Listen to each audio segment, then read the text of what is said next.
وقال الله تبارك وتعالى في موضع آخر ألهاكم التكاثر حتى زرتم المقابر كلا سوف تعلمون ثم كلا سوف تعلمون كلا لو تعلمون علم اليقين لترون الجحيم ثم لترونها عين اليقين ثم لتسألن يومئذ عن النعيم۔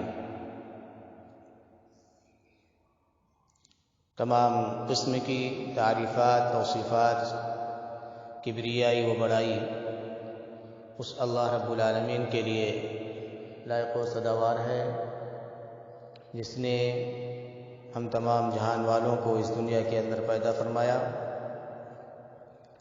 اور پیدا فرمانے کے بعد اللہ رب العالمین نے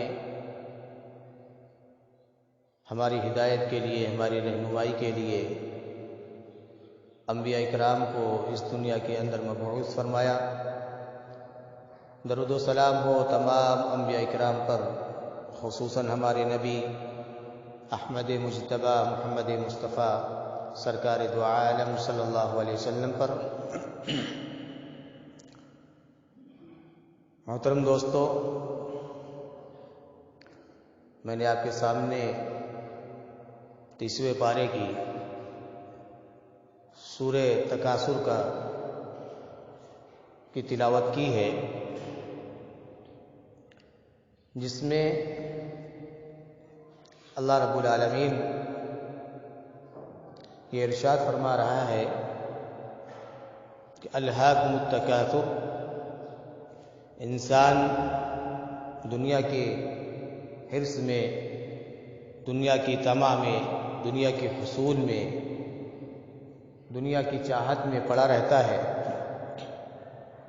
حتی زرتم المقابر، یہاں تک کہ قبر میں جا پہنچتا ہے، اس کا وقت اس دنیا سے ختم ہو جاتا ہے۔ کلا سوف تعلمون، اللہ رب العالمین کہہ رہا ہے تم جان لو گے، ثم کلا سوف تعلمون، پھر تم ضرور جان لو گے۔ کلا لو تعلمون علم الیقین، اللہ رب العالمین کہہ رہا ہے علم یقین کے ساتھ جان لو گے۔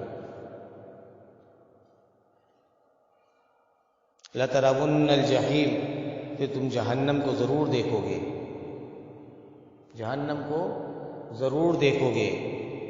ثم لترونها عین الیقین، اور عین یقین کے ساتھ دیکھو گے۔ ثم لتسألن یومئذ عن النعیم، پھر اللہ رب العالمین تم سے اپنی ایک ایک نعمتوں کے بارے میں سوال کرے گا، ایک ایک نعمت کے بارے میں اللہ رب العالمین پوچھے گا۔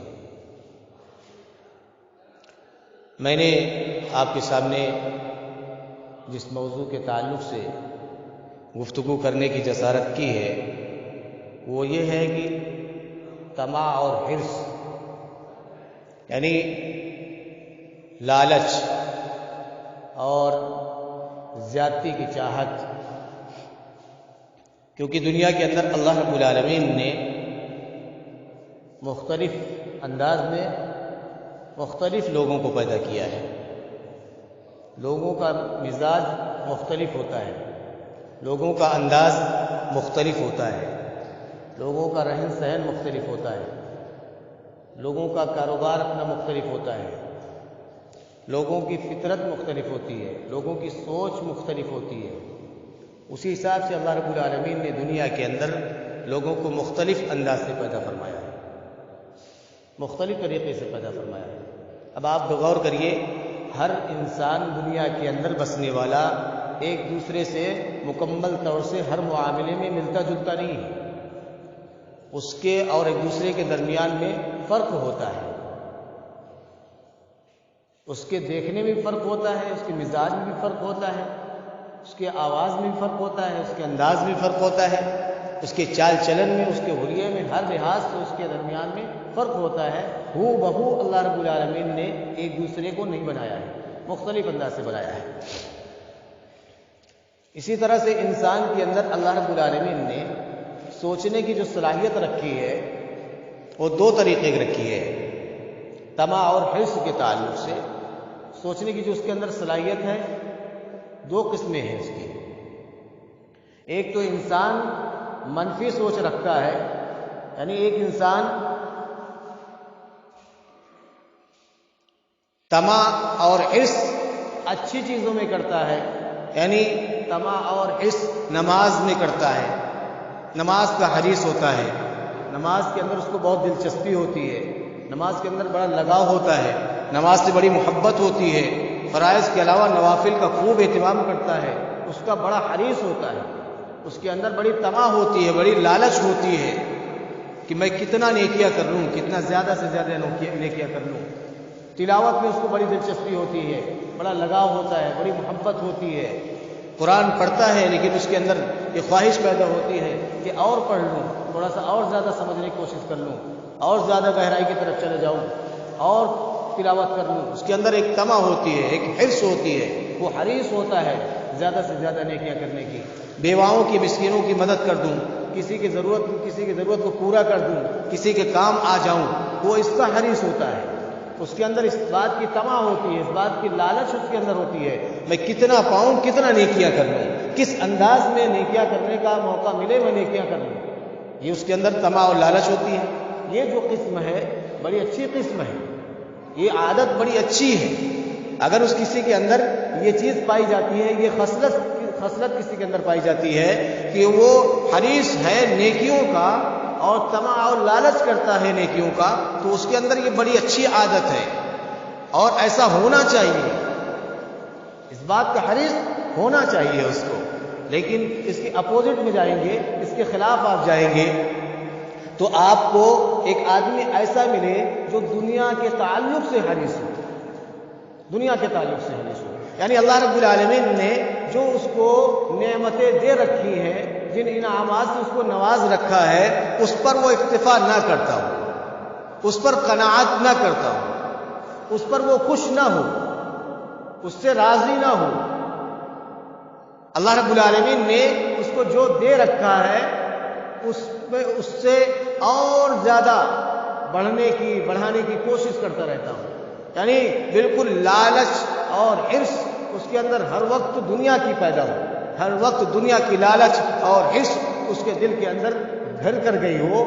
ایک ایسا انسان بھی ہے کہ یہ دنیا کے چکر میں، دنیا کے حصول میں ہر وقت لگا رہتا ہو، طمع اور لالچ کرتا رہتا ہو، حرص کرتا رہتا ہو دنیا حاصل کرنے کے لیے. جو ہے، جو ملا ہے، اس پر وہ راضی نہ رہتا ہو، اور زیادہ کوشش کرتا ہو.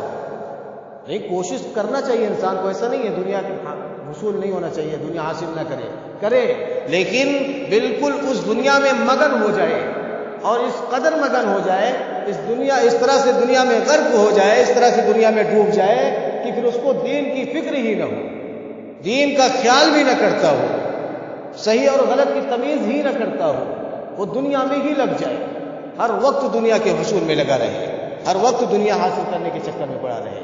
ایک تو وہ حریص ہے جو نیکیوں کا حرص کرتا ہے، اور ایک دوسرا حریص ہے جو دنیا کا حرص کرتا ہے. دونوں میں فرق ہے اور دونوں ضروری ہے. دنیا اس لیے ضروری ہے آپ کی ضرورت پوری ہو جائے، دنیا اس لیے ضروری ہے آپ کی ضرورت پوری ہو جائے. آپ کسی کے سامنے ہاتھ نہ پھیلا رہے ہو، آپ کسی سے مانگ نہ رہے ہو، آپ محتاج نہ ہو، آپ کی ضرورت پوری ہو رہی ہو، آپ کی ضرورت پوری ہو جائے. اس لیے دنیا کو حاصل کرنا چاہیے، اس لیے دنیا ضروری ہے. نیکیاں اس لیے ضروری ہے کہ مرنے کے بعد نیکیاں ہی کام آئیں گی، اچھائیاں ہی کام آئیں گی، نیک اعمال جو کیے ہوں گے وہی کام آئیں گے. یہ دنیا کا حصول ہمارے نیکیوں کا سبب نہیں بنے گا. اگر ہم صرف دنیا کو حاصل کرنے میں پڑ گئے اور دنیا حاصل کرتے رہے اور اللہ رب العالمین کے دین کی فکر ہم نے نہیں کی تو اس دنیا کے حصول سے ہمارا کوئی فائدہ ہونے والا نہیں ہے. انسان دنیا کے اندر جس چیز سے سب سے زیادہ محبت کرتا ہے، طمع کرتا ہے، لالچ کرتا ہے، حرص کرتا ہے، وہ مال ہے. مال کی کثرت چاہتا ہے، مال زیادہ سے زیادہ حاصل کرنا چاہتا ہے. اسی مال کے لیے انسان حریص ہوتا ہے، مال کے لیے ہی لالچ کرتا ہے. مال کی طمع اس کو ہوتی ہے، مال کے ہی حصول میں لگا رہتا ہے، حالانکہ اس کو اس بات کا علم اچھی طرح سے ہے، ہونا چاہیے کہ یہ مال، یہ دنیا، یہ وقتی طور پہ ہے، یہ مال و اولاد دنیا وقتی طور پہ ہے، آخرت میں اس کا کوئی فائدہ نہیں ہے۔ دنیا میں اگر ہم غرق ہیں، دنیا میں لگے ہوئے ہیں، تو اس سے اگر ہم نے آخرت کی کھیتی نہیں کی ہے یہاں پر رہ کر کے، تو ہمیں کچھ حاصل ہونے والا نہیں ہے آخرت میں۔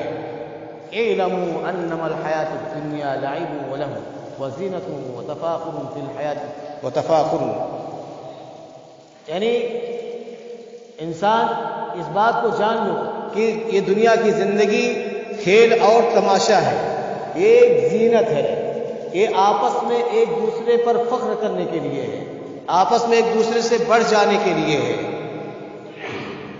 اعلموا انما الحیات الدنیا لعب ولہو وزینۃ فی الحیات الدنیا۔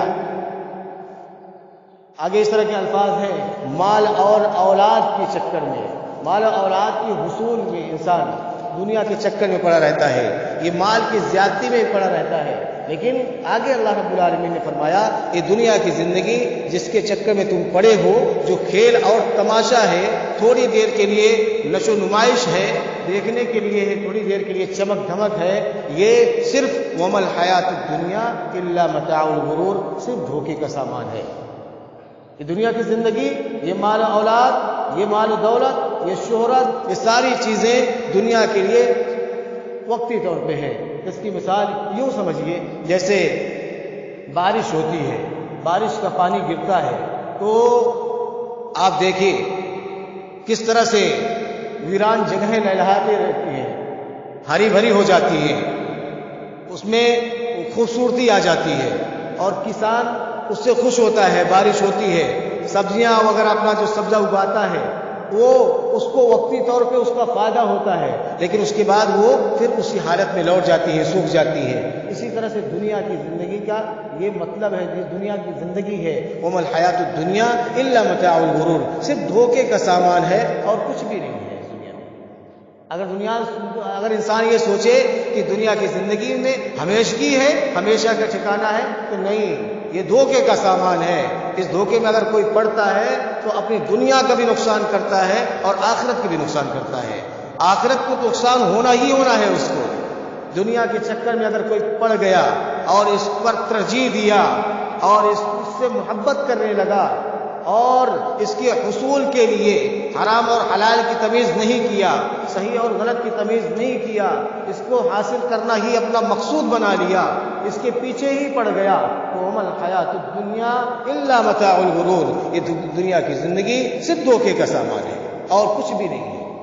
یہ ہمیں ہلاک کر دے گی، ہمیں برباد کر دے گی، ہمیں تباہ کر دے گی، ہماری آخرت بھی خراب کر دے گی۔ دیکھیے، لیکن انسان دنیا کے حصول کے لیے، مال دولت کے لیے کتنوں کو ناراض کرتا ہے، کتنوں کو تکلیف پہنچاتا ہے، کتنی غلطیاں کرتا ہے، حرام حلال کی تمیز بھی نہیں کرتا ہے اور صحیح اور غلط کی بھی تمیز نہیں کرتا ہے، وہ مال کے چکر میں پڑا رہتا ہے، اسے مال چاہیے، مالدار بننا چاہتا ہے، حالانکہ اس کو معلوم ہے الہاکم التکاثر حتی زرتم المقابر، وہ پڑا ہے اس میں، ایک نہ ایک دن اس کو قبر میں جا پہنچنا ہے، اس کو اس بات کا علم ہے، اس کو اس بات کی خبر ہے کہ ہم کو اس دنیا کو آج نہیں تو کل چھوڑنا ہی چھوڑنا ہے، اس دنیا سے جانا ہی جانا ہے، ہمیشگی کا ٹھکانہ نہیں ہے، لیکن دھوکے میں پڑا ہوا ہے، دھوکے میں پڑا ہوا ہے، لالچ میں پڑا ہوا ہے، مال کا حرص، انسان مال کے حرص کی تمنا، مال کی چاہت اس کے اندر بہت زیادہ ہوتی ہے، اور اس طرح کی کچھ چیزیں انسان جو کہ اس کے اندر ہوتی ہیں دنیا کے اندر، جس سے وہ طمع کرتا ہے، لالچ کرتا ہے۔ اسی لیے اللہ کے رسول صلی اللہ علیہ وسلم نے کثرت مال کی حرص کو فتنہ بتایا ہے، مال کو فتنہ ہے۔ کیوں؟ مال فتنہ ہے، ہر امت میں کوئی نہ کوئی فتنہ ہوا کرتا تھا، ہر امت کو کسی نہ کسی انداز سے اللہ رب العالمین نے آزمایا، ہر امت میں کچھ آزمائش ہوتی تھی، لیکن میری امت کا جو فتنہ ہوگا، میری امت کی جو آزمائش ہوگی، وہ مال ہوگا۔ جس مال کے پیچھے ہم پڑے رہتے ہیں، یہ اس کو اللہ کے رسول صلی اللہ علیہ وسلم نے فتنہ قرار دیا ہے کہ یہ مال فتنے کا سبب ہے، یہ آزمائش ہے، ہماری امت کا جو فتنہ ہے وہ مال ہے. ہر امت کا کچھ نہ کچھ فتنہ ہوا کرتا تھا. اور ایک چیز اور ہے جس کی وجہ سے انسان جن چیزوں کے بارے میں انسان حرص کرتا ہے, لالچ کرتا ہے اور طمع کرتا ہے, اس کا حریص ہوتا ہے,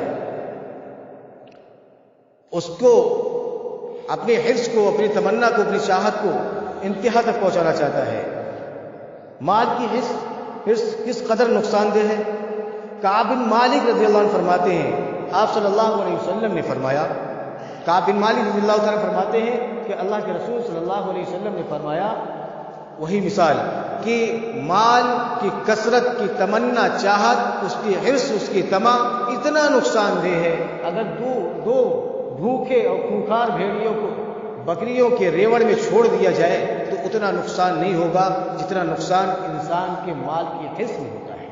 مال کی طمع, مال کی لالچ کرنے میں جتنا انسان کو نقصان ہوتا ہے اتنا اور کسی چیز سے نقصان, یعنی ان دو خونخوار بھیڑیوں سے اتنا نقصان نہیں ہوگا جتنا انسان کو مال کی طمع, لالچ اور حرص کرنے سے ہوتا ہے. اس لیے میرے بھائیوں, یہ مال فتنہ ہے, یہ مال ہمارے آزمائش کا سبب ہے. اس مال کو حاصل کریں لیکن بالکل اس کے پیچھے پڑ کر کے اپنی آخرت کو ہم خراب نہ کریں, اپنے آخرت کے تعلق سے اپنا نقصان نہ کریں. مال کمائیں, آپ کو کمانے کا حق ہے, آپ کو حکم ہے, ایسا نہیں ہے کہ نہ کمائیں, زیادہ سے زیادہ کمائیں, لیکن یہ مال آپ کے پاس آئے اور آپ کے بگاڑ کا سبب نہ بنے, آپ کے لیے نقصان دہ نہ ہو, آپ کو گمراہی کی طرف نہ لے کے چلا جائے. جب مال انسان کے پاس زیادہ ہوتا ہے تو پھر انسان بگاڑ کی طرف جاتا ہے, گمراہی کی طرف جاتا ہے, اس کے اندر خرابیاں پیدا ہو جاتی ہیں, بگاڑ آ جاتے ہیں اس کے اندر, وہ فساد کرنے لگتا ہے, پھر اس کے اندر طرح طرح کے مسائل آ جاتے ہیں. اسی لیے مال کو اللہ کے رسول صلی اللہ علیہ وسلم نے فتنہ قرار دیا ہے کہ مال فتنہ ہے. مال کی محبت کبھی بوڑھی نہیں ہوتی, مال کی محبت کبھی بوڑھی نہیں ہوتی. انسان جتنا عمر دراز ہوتا چلا جاتا ہے اس کی عمر بڑھتی چلی جاتی ہے, ادھر عمر بڑھتی جاتی ہے, ادھر اس کی حرص, اس کی تمنا, اس کی چاہت بڑھتی چلی جاتی ہے. انسان بوڑھا ہوتا جاتا ہے لیکن مال کی جو چاہت ہے وہ کبھی بوڑھی نہیں ہوتی, وہ کبھی نہیں ختم ہوتی. جتنا انسان قریب ہوتا ہے اپنی قبر سے, جتنا وہ آخرت سے قریب ہوتا ہے, جتنا موت سے قریب ہوتا ہے, اتنی ہی اس کی تمنا, چاہت, اس کی لالچ, اس کی حرص, اتنا ہی حریص ہوتا چلا جاتا ہے, اتنا ہی محبت بڑھتی چلی جاتی ہے اس کو دنیا سے, مال سے, اولاد سے, گھر دوار سے, زمین و جائیداد سے. اس کی محبت بڑھتی ہی چلی جاتی ہے. بجائے کم ہونے کے اپنی آخرت کی تیاری کرتا, آخرت کی فکر کرتا, آخرت کے تعلق سے محنت کرتا, کوشش کرتا, اپنے آپ کو نیکیوں کا حریص بناتا, اپنے آپ کو قرآن کی تلاوت میں لگاتا, نماز کو کا اہتمام زیادہ سے زیادہ کرتا, نہیں بلکہ اس کے اندر حرص دنیا کی بڑھتی چلی جاتی ہے اور اس کی یہ حرص کبھی بوڑھی نہیں ہوتی. یہ مال کی محبت کبھی بوڑھی نہیں ہوتی, جتنا ہی عمر ہوتی جاتی ہے اتنا ہی اس کی حرص بڑھتی چلی جاتی ہے, حریص ہوتا چلتا جاتا ہے. مال کی حرص اللہ رب العالمین سے دوری کا سبب بھی بنتا ہے. آپ نے سنا ہوگا, بڑے بڑے لوگوں کو, مالدار لوگوں کو دیکھا ہوگا, سنا ہوگا, اور دنیا کے اندر آج بھی دیکھ رہے ہوں گے مالداروں کی کیا حالت ہوتی ہے, ان کا انداز کیا ہوتا ہے زندگی گزارنے کا, دین سے کتنا دوری ان کے اندر پائی جاتی ہے, ان کے بچوں کی کیا کیفیت ہوتی ہے, ان کی کیا حالت ہوتی ہے. ابھی ایک صاحب مثال دینے لگے, کہنے لگے یوٹیوب پر نکال کر کے مولانا صاحب کے جو ہے دکھایا, کہا آپ دیکھ رہے ہیں یہ بہت بڑے اللہ والے ہیں, بہت بڑے بزرگ ہیں, لیکن اللہ نے ان کو نواز بھی رکھا ہے, لیکن ان کے جتنے بھی لڑکے ہیں, جتنے بھی ان کے بچے ہیں, یہ نہیں جانتے کہ نماز کیا چیز ہے, دین کیا ہے, اس سے کوئی لینا دینا نہیں, نماز کیا ہے اس سے کوئی مطلب نہیں, بلکہ یہ لفنگوں میں, لچوں میں مانے جاتے ہیں, گنڈوں میں مانے جاتے ہیں. ان کے لڑکوں سے لوگ ڈرتے ہیں, فیمس ہیں اپنے علاقے میں, اپنے معاشرے میں. کیوں؟ کیونکہ ان کے اندر مال تو آیا, دولت تو آئی, دولت کی حرص اور تمنا چاہت ان کے اندر رہی, اس کا حصول انہوں نے کیا, لیکن دین کو پیچھے کر دیا, دین کو چھوڑ دیا. تو اب ضروری نہیں ہے مولانا صاحب ہیں تو مولانا صاحب کے بچے بھی سب اسی انداز میں ہوں, ایسا ضروری نہیں ہے. اس طرح کی بہت ساری مثالیں ہیں ہمارے آپ کے سامنے موجود ہیں. ابراہیم علیہ السلام کو دیکھیے کہاں سے آئے. اس طرح سے بہت سارے لوگوں کے گھر میں, بالکل گنہگار کے گھر میں اللہ رب العالمین نے رحمان پیدا کیا, شیطان کے گھر میں رحمان پیدا کیا, رحمان کے گھر میں اس طرح کے بدماش لوگ پیدا ہو جاتے ہیں. ایسا نہیں ہے, نیک لوگوں کے گھروں میں بھی بدماش پیدا ہو جاتے ہیں. تو ایسا نہیں مولانا صاحب ہیں تو ان کے بچے اتنا کیوں بگڑ گئے. لیکن بتانے کا مقصد یہ ہے کہ جب مال زیادہ ہوتا ہے تو یہ بگاڑ کا سبب بنتا ہے، اللہ رب العالمین سے دوری کا سبب بن جاتا ہے. جب مال کا کوئی حریص ہو جاتا ہے، مال کے پیچھے ہی جب کوئی پڑ جاتا ہے، دنیا کے پیچھے ہی اگر کوئی پڑ جاتا ہے تو دنیا اسے ہلاک کر دیتی ہے، اسے برباد کر دیتی ہے. مال کی حرص پہلی امتوں کی طرح بھی، پہلی امتوں میں بھی اس طرح کی مال کی حرص رہی. اللہ رب العالمین ارشاد فرماتا ہے کالذین من قبلکم كانوا اشد منکم قوة واكثر اموالا واولادا فاستمتعوا بخلاقهم كما استمتع الذین من قبلکم بخلاقهم وخذتم كالذی خاضوا اولئک حبطت اعمالهم في الدنيا والآخرة واولئک هم الخاسرون. ان کے اندر بھی قوت تھی، طاقت تھی. آپ سے پہلے جو امتیں تھیں ان کے اندر بھی قوت اور طاقت تھی. اشد منکم، وہ بھی اپنے آپ کو قوت، اپنے آپ کو طاقتور کہتے تھے. ان کے اندر بھی طاقت تھی، ان کے اندر بھی مال تھا. وہ اکثر اموالا، مال بھی ان کے اندر تھا. ساری سب کچھ نشو و نما ان کے اندر تھی. ساری چیزیں ان کے اندر پائی جاتی تھی. سارے آرائش کے سامان ان کے پاس تھے. لیکن یہ لوگ جب ان کو جو اللہ رب العالمین نے ان کی قسمت میں لکھ رکھا تھا اس سے اس کا فائدہ انہوں نے اٹھایا. اور تمہاری قسمت میں اللہ رب العالمین نے جو لکھ رکھا ہے اتنا ہی تم کو ملے گا، اس سے ہی فائدہ اٹھاؤ گے. لیکن اگر اس مال کے پیچھے پڑ جاؤ گے اولئک هم الخاسرون، تو ان لوگوں نے جب اللہ رب العالمین کی ان نعمتوں کا استعمال کر کے اللہ رب العالمین کے ساتھ نافرمانی کی اور ان نعمتوں کا شکر نہیں ادا کیا تو وہ لوگ خسارہ اٹھانے والوں میں ہوئے، نقصان اٹھانے والوں میں سے ہوئے. تو تمہارا بھی حال یہی ہوگا جیسے پہلے کی امتوں کا ہوا. ان لوگوں کے پاس بھی سب کچھ تھا، اپنی طاقت پر اتراتے تھے اور اپنے مال و دولت پر اتراتے تھے، اپنے اولاد پر اتراتے تھے اور اپنے آشائش و آرام پر اتراتے تھے. لیکن جب وہ لوگوں نے ان سب چیزوں کو ہی ضروری سمجھ لیا تو اللہ رب العالمین نے ان کے لیے اپنا عذاب بھیجا. اللہ رب العالمین نے اپنا عذاب بھیجا. اور اللہ رب العالمین کے ہاں عائش و آرام بھی ہے، لیکن جو لوگ اس سے ہٹ جاتے ہیں اس راستے سے اور بگڑ جاتے ہیں تو وہ اولئک هم الخاسرون، تو یہی لوگ ہیں جو نقصان اٹھانے والے ہیں. ایسے لوگوں نقصان اٹھاتے ہیں میرے بھائیوں. تو اس لیے مال کی حرص، مال کی تمنا بڑی ہی نقصان دہ ہے. اگر کوئی حریص ہو جاتا ہے، صرف مال کے چکر میں پڑ جاتا ہے تو وہ صرف دنیا میں بھی نقصان اٹھاتا ہے اور آخرت میں بھی اس کا نقصان ہوگا. مال کی کثرت، مال کا حصول، کثرت مال کا حصول یہ قیامت کی نشانی بھی ہے. یہ قیامت کی نشانیوں سے بھی ہے. اور آدم علیہ السلام کی مال کی حقیقت الہاکم التکاثر، ابن آدم کی جو ہے یہ جو مال کی حقیقت ہے یہی ہے الہاکم التکاثر حتی زرتم المقابر، کہ وہ مال دولت کے پیچھے پڑا ہے، اس کے حصول میں پڑا ہے، بہت مال حاصل کر لیا، بہت مال دولت اس کے پاس ہو گیا، لیکن ایک نہ ایک دن اس کو اس مال کو، اس دولت کو جس کے لیے پوری زندگی خفا دیا، پوری زندگی لگا دیا، اللہ کے دین کی فکر اس نے نہیں کیا، دین اسلام سے دور ہو کر کے پوری زندگی اپنی اسی میں دنیا کے حصول میں لگا دیا. الہاکم التکاثر حتی زرتم المقابر، اس کو ایک دن قبر میں جا پہنچنا ہے. اور اس کی حرص، اس کی تمنا، یہ چاہت، یہ لالچ پوری ہونے والی نہیں ہے، کبھی نہیں پوری ہو سکتی. اس کا پیٹ بھر ہی نہیں سکتا، دنیا اس کے پاس کتنی بھی ہو جائے گی. ایک انسان کے پاس اگر 2 وادی دے دی جائے، 2 وادیاں دے دی جائیں تو تیسری وادیوں کی وہ تمنا کرے گا، چاہت کرے گا. میرے پاس اگر ایک شہر کسی کو دے دیا جائے تو وہ کوشش یہ کرے گا اس کو دوسرا شہر بھی مل جائے، دوسرا مل جائے گا تو کوشش کرے گا تیسرا شہر بھی میرے نام ہو جائے، یعنی پورا علاقہ اس کے نام ہو جائے. لیکن اس کی حرص، اس کی تمنا پوری نہیں ہو سکتی، اس کی چاہت پوری نہیں ہو سکتی. صحابہ اکرام کا حال یہ تھا کہ وہ مال کے حریص نہیں تھے. صحابہ مال کے حریص نہیں تھے، وہ جنت کے حریص تھے، وہ جنت کے حصول چاہتے تھے. سیدنا شداد بن حاد روایت کرتے ہیں کہ ایک اعرابی نبی صلی اللہ علیہ وسلم کے پاس آیا، ایک اعرابی نبی صلی اللہ علیہ وسلم کے پاس آیا، کہا اللہ کے رسول صلی اللہ علیہ وسلم میں آپ کے ساتھ رہنا چاہتا ہوں، اور ہجرت کر کے آیا تھا. اللہ کے رسول صلی اللہ علیہ وسلم نے کہا ٹھیک ہے، میں آپ کے پاس رہنا چاہتا ہوں اور خادم بن کر کے رہنا چاہتا ہوں. اللہ کے رسول صلی اللہ علیہ وسلم نے صحابہ سے کہا اس کے قیام و طعام کا کوئی انتظام کر دے، اس کے رہنے سہنے کا انتظام کر دے. اس کے قیام و طعام کا، رہنے سہنے کا انتظام کیا گیا. رہنے لگا، اور اس کے بعد پھر جنگ ہوئی، مال غنیمت آیا۔ اس مال غنیمت میں اس بندے کا بھی جو آیا تھا ہجرت کر کے اپنے گھر کو چھوڑ کر کے، اللہ کے رسول صلی اللہ علیہ وسلم نے اس کا بھی حصہ لگایا، کیونکہ یہ اب ہمارے گھر کا فرد ہو چکا ہے، اب یہ ہجرت کر کے آیا ہے، میری محبت میں آیا ہے اور میرا پیروکار بن کر کے رہنے کے لیے آیا ہے، میری محبت میں سب کچھ قربان کر کے آیا ہے، تو اس کا مال غنیمت میں اس کا بھی حصہ ہونا چاہیے، گویا کہ میرے گھر کا ایک فرد ہے۔ تو اس کو جب حصہ دیا گیا تو وہ ان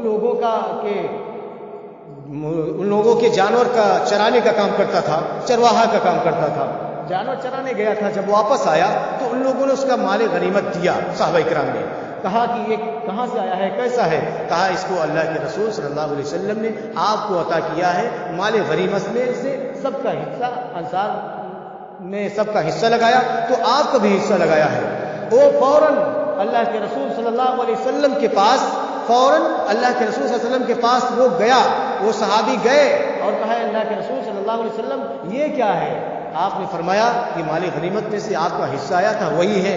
کہا اللہ کے رسول صلی اللہ علیہ وسلم میں آپ کا پیروکار ہونے کے لیے اس لیے نہیں آیا تھا کہ آپ ہم کو دنیا عطا کریں، میں اس لیے آیا تھا آپ کی خدمت میں رہتے ہوئے کوئی جنگ ہوگی اور اپنے حلق کی طرف اشارہ کیا کہ یہاں وار لگے گا اور یہاں زخم لگے گا اور میں شہید کر دیا جاؤں گا، میں شہید ہو جاؤں گا، میں اس نیت سے آیا تھا، اس نسبت سے آیا تھا، مجھے دنیا نہیں چاہیے، مجھے آخرت چاہیے۔ اللہ کے رسول صلی اللہ علیہ وسلم نے فرمایا اگر یہ سچے دل سے کہہ رہا ہے تو اللہ رب العالمین اس کو قبول ضرور فرمائے گا۔ اس کے بعد جنگ ہوتی ہے، وہ جنگ میں جاتا ہے تو وہ شہید ہو جاتا ہے، اور وہ بندہ جب شہید ہوتا ہے تو صحابہ اکرام جب لے کر کے آتے ہیں تو اللہ کے رسول صلی اللہ علیہ وسلم دیکھتے ہیں کہ اس بندے نے جو دعا کیا تھا، جو سچے دل سے کہا تھا، اس کو وہیں پر زخم لگا تھا جس طرف اس نے اشارہ کیا تھا، یعنی اپنی حلق کی طرف اس نے جہاں اشارہ کیا تھا وہیں پر زخم لگا تھا، کیونکہ اللہ کے رسول صلی اللہ علیہ وسلم نے بات کہی تھی اگر یہ سچے دل سے کہہ رہا ہے تو اللہ رب العالمین تو ایسا ہی کرنا، اور اس کو وہی پر وار لگا تھا اور شہید ہو گیا تھا۔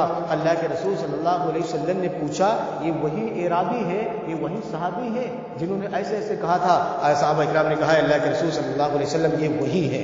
اللہ کے رسول صلی اللہ علیہ وسلم نے فرمایا اللہ رب العالمین اس نے سچے دل سے ایسا کہا تھا اور شہید ہو گیا۔ اللہ رب العالمین میں نے عین شاہد ہوں، میں نے اپنی آنکھوں سے دیکھا ہے، میں نے اپنے کانوں سے سنا ہے، اس بندے نے سچے دل سے کہا تھا اور واقعی میں اس کے اندر دنیا کی حس، دنیا کی تمنا، دنیا کی چاہت نہیں تھی، وہ تو صرف آخرت کی نسبت سے، آخرت کے حصول کے لیے میرے پاس آیا تھا۔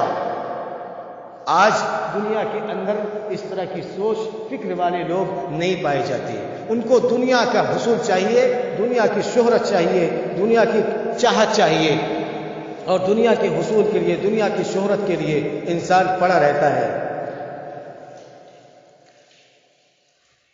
آخرت کے مقابلے میں دنیا کی حقیقت،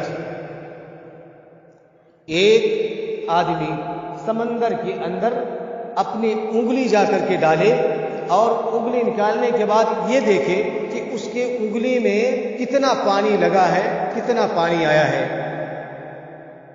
یہی دنیا کی حقیقت ہے، یہی دنیا کی قیمت ہے، یہی دنیا کی حیثیت ہے۔ جس دنیا کے پیچھے پڑ کر کے ہم اپنی آخرت کو خراب کر لیتے ہیں، اپنی آخرت کو ہم نہیں سنوار پاتے ہیں، وہ دنیا، اس دنیا کی حقیقت اللہ کے رسول صلی اللہ علیہ وسلم نے فرمایا کہ اس دنیا کی حقیقت ایسی ہے کہ سمندر کے اندر انگلی ڈالو اور یہ دیکھو کہ اس انگلی میں کتنا پانی آیا ہے، اس سمندر کے مقابلے میں آپ غور کرو کتنا پانی آیا ہے۔ آخرت کے مقابلے میں دنیا کی یہی حقیقت ہے، یہی قیمت ہے۔ کاش کی میرے سمجھ میں یہ بات آ جائے، کاش کی میرے دل میں یہ بات بیٹھ جائے کہ وما الحیات الدنیا الا متاع الغرور، یہ دنیا کی زندگی صرف دھوکے کا سامان ہے۔ الہاکم التکاثر حتی زرتم المقابر، اس دھوکے میں جو ہم پڑے ہوئے ہیں، جس کے حصول میں پڑے ہوئے ہیں، جس کے چاہت میں، جس کے حرص میں ہم پڑے ہوئے ہیں، یہ ہمیں قبر تک لے جا کر کے پہنچائے گی اور ہمارا آخری ٹائم ہوگا دنیا کے تعلق سے، ہم قبر میں چلے جائیں گے، ہماری آخرت کی جو ہے، ہمارے آخرت کا معاملہ شروع ہو جائے گا۔ ہماری آخرت کی زندگی شروع ہو جائے گی. یہ دنیا دھوکہ ہے میرے بھائیوں، اس لیے اس دھوکے میں نہ پڑے.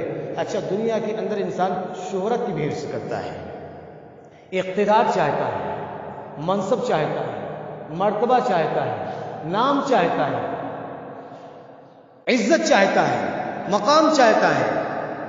ہر کوئی اس کے اس میں ہے. اقتدار کے چکر میں، کرسی کے چکر میں، کرسی کی فکر میں، منصب کے فکر میں، اونچے عہدے کے فکر میں ہر کوئی پڑا ہوا ہے. ہر آدمی اپنے لیول سے چاہتا ہے کہ میرا کوئی نام ہو، میری کوئی جگہ ہو، میرا کوئی منصب ہو، میرا کوئی مرتبہ ہو، میری شہرت ہو، لوگ مجھے بھی جانے، لوگ مجھے بھی گنے، لوگ مجھے بھی یاد کریں، لوگ میرے پاس بھی آئیں، لوگ میرے سامنے بھی منت سماجت کریں، لوگ میرے سامنے بھی ہاتھ جوڑے. آدمی چاہتا ہے دنیا کے اندر اقتدار چاہتا ہے، کرسی چاہتا ہے، منصب جاہ جلال چاہتا ہے، مرتبہ چاہتا ہے، لوگ مجھے بھی جانے. میرے بھائی، اس کی کوئی حقیقت نہیں ہے. کتنے مشہور لوگ دنیا کے اندر آئے اور چلے گئے. فرعون کو آپ نے سنا ہوگا، شداد کو آپ نے سنا ہوگا، حامان کو آپ نے سنا ہوگا، قارون کو آپ نے سنا ہوگا. یہ بھی دنیا کی شہرت چاہتے تھے، یہ بھی دنیا چاہتے تھے، اور دنیا کی شہرت میں، دنیا کے حصول میں لگے رہے، دنیا حاصل کیے، لیکن کوئی نام لینے والا نہیں. میرے بھائی، اس دنیا کے اندر کوئی نام لینے والا نہیں ہے. ان کا کوئی نام بھی نہیں لیتا. ایسی ہی ان کی مثالیں دی جائیں گی، اس لیے دی جاتی ہیں عبرت حاصل کرو، نصیحت حاصل کرو. اس لیے ان کی مثالیں دی جاتی ہیں کہ دنیا میں کتنے ایسے آئے اور چلے گئے، کتنے ایسے آئیں گے، چلے جائیں گے.